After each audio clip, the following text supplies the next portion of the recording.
Terry Hatcher était au Paris Fan Festival, le rendez-vous pop culture qui réunissait cinéphiles et adeptes de séries.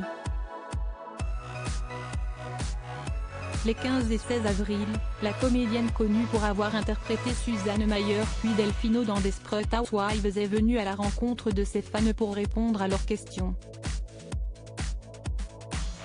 Entre deux panels, séance de questions-réponses, Terry Hatcher s'est confiée sur son rapport à la notoriété dans les colonnes de Public. Elle a notamment évoqué le comportement excessif de certains de ses fans, la plupart sont extrêmement respectueux. Au fil des ans, j'ai eu des stalkers, harceleurs, notes de la rédaction, ce qui fait très peur, a-t-elle expliqué avant de relativiser. Les fans intrusifs ne sont pas la composante la plus amusante de mon métier, mais ça en fait partie. Toutefois, il est hors de question de lui demander si elle est une star. Terry Hatcher a préféré rester les pieds sur terre, alors qu'elle avait fait l'objet de rumeurs sur son comportement hostile en tournage et avait été qualifiée de femme la plus méchante du monde par Nicolette Sheridan, l'une de ses partenaires à l'écran dans Desperate Housewives. « Oh, je suis une personne normale. Une femme avec un chat, une famille, une fille. La comédie est un travail que j'adore.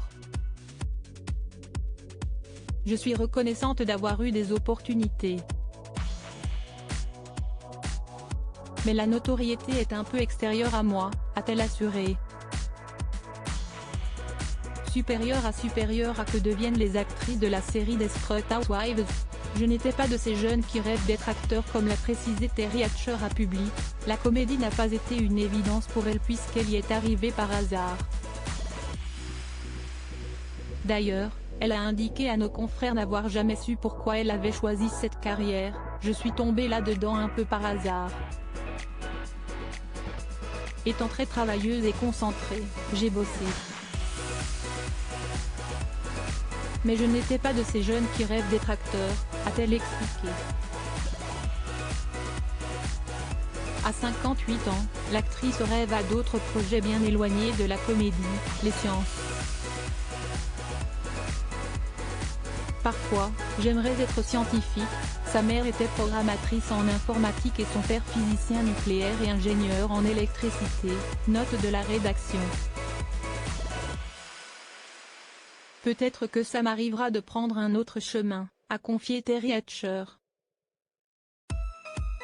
Alors qu'elle faisait une apparition dans Coup de foudre avant Noël, en décembre 2022, elle se consacre désormais à sa nouvelle passion, l'observation de la nature.